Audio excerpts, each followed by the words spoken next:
First of all, thank you so much for joining me today. It's such a pleasure to see you and have this opportunity to chat with you. I think just to get things started, why don't you tell me your name, which office you're from, what your role is, and how long you've been at IPA? So I'm known as Disha, and I'm policy associate at IPA Bangladesh office, and I've been here for 3 years.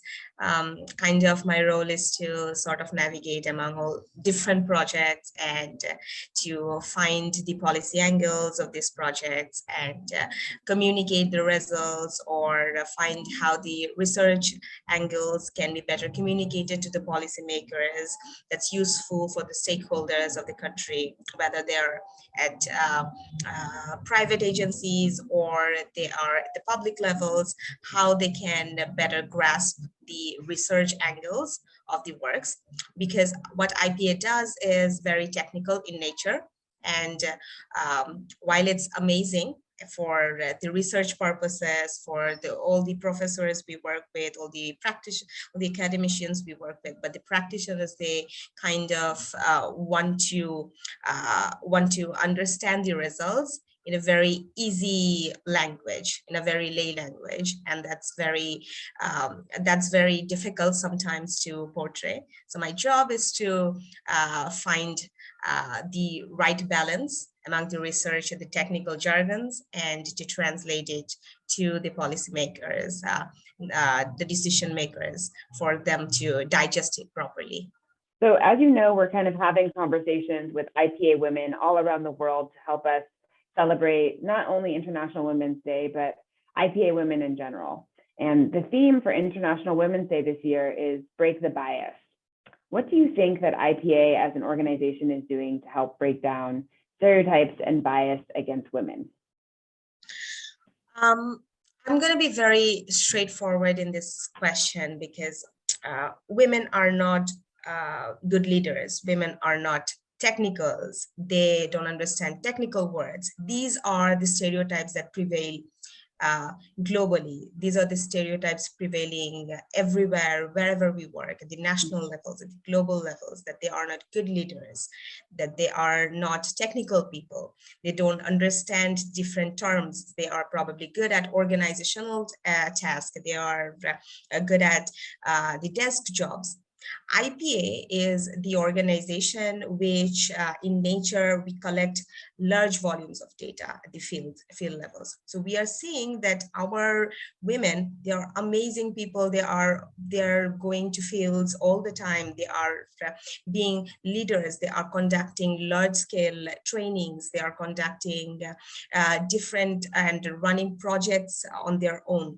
So IPA as an organization is one of the best platforms, according to me, which helps break this bias, and they sort of address the basic stereotypes that prevail within us, that women are not good leaders. What I can see right now at IPA globally and even in Bangladesh offices, we have amazing leadership.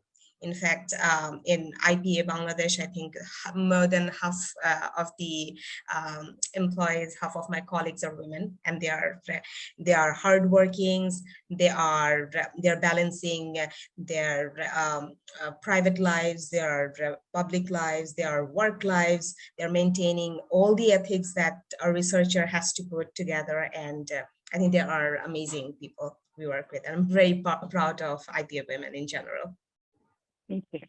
Why don't you tell me a little bit more about some of the women that inspire you most and why?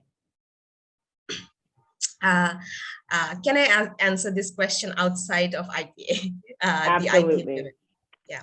So aside from my mother, who is the role model for me, who happens to be the most feminist person I have ever seen in my life, I would say I grew up reading about Marie Curie. And I come from technical professions. I come from engineering background, and that sorts of one of the reasons why maybe Marie Curie really inspired me. That she is someone who at during her time, they were amazing. What they did together, what her works together with Pierre Curie, and they are the examples. They are the fourth bearings of all the equality we talk about. They worked together, and she earned her Nobel Prize not once but twice in her time.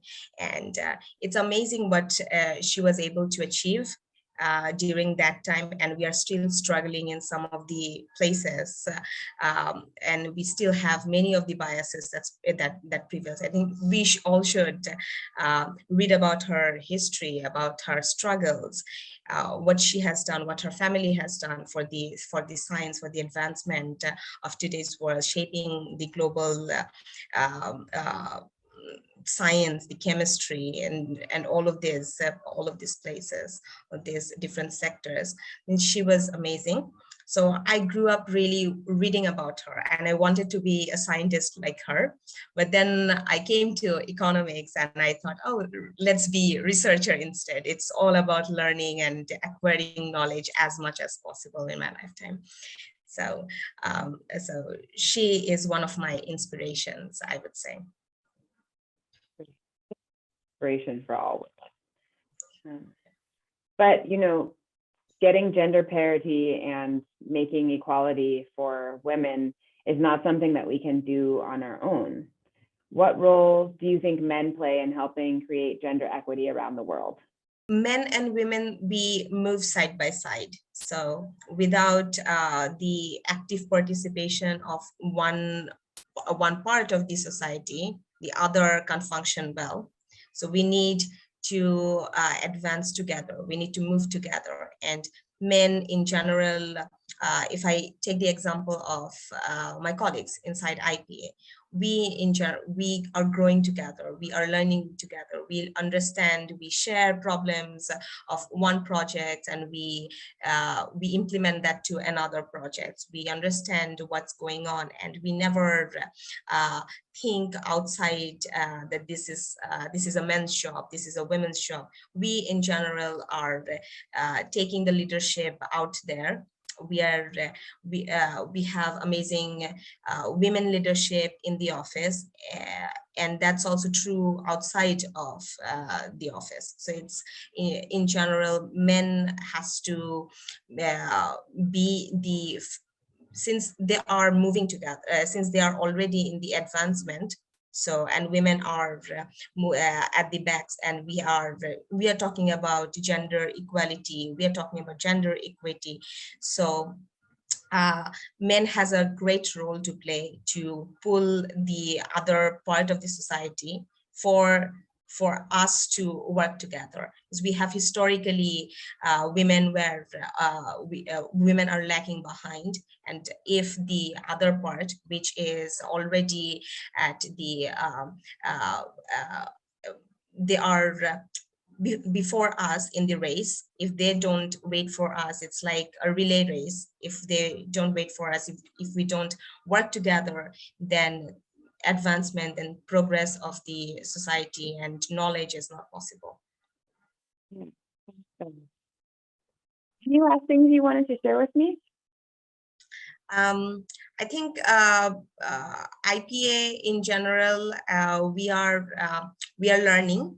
We have amazing leadership, and we have one of the as an international organization inside in Bangladesh. I would say my experience in Bangladesh is more than the experience globally of what you share.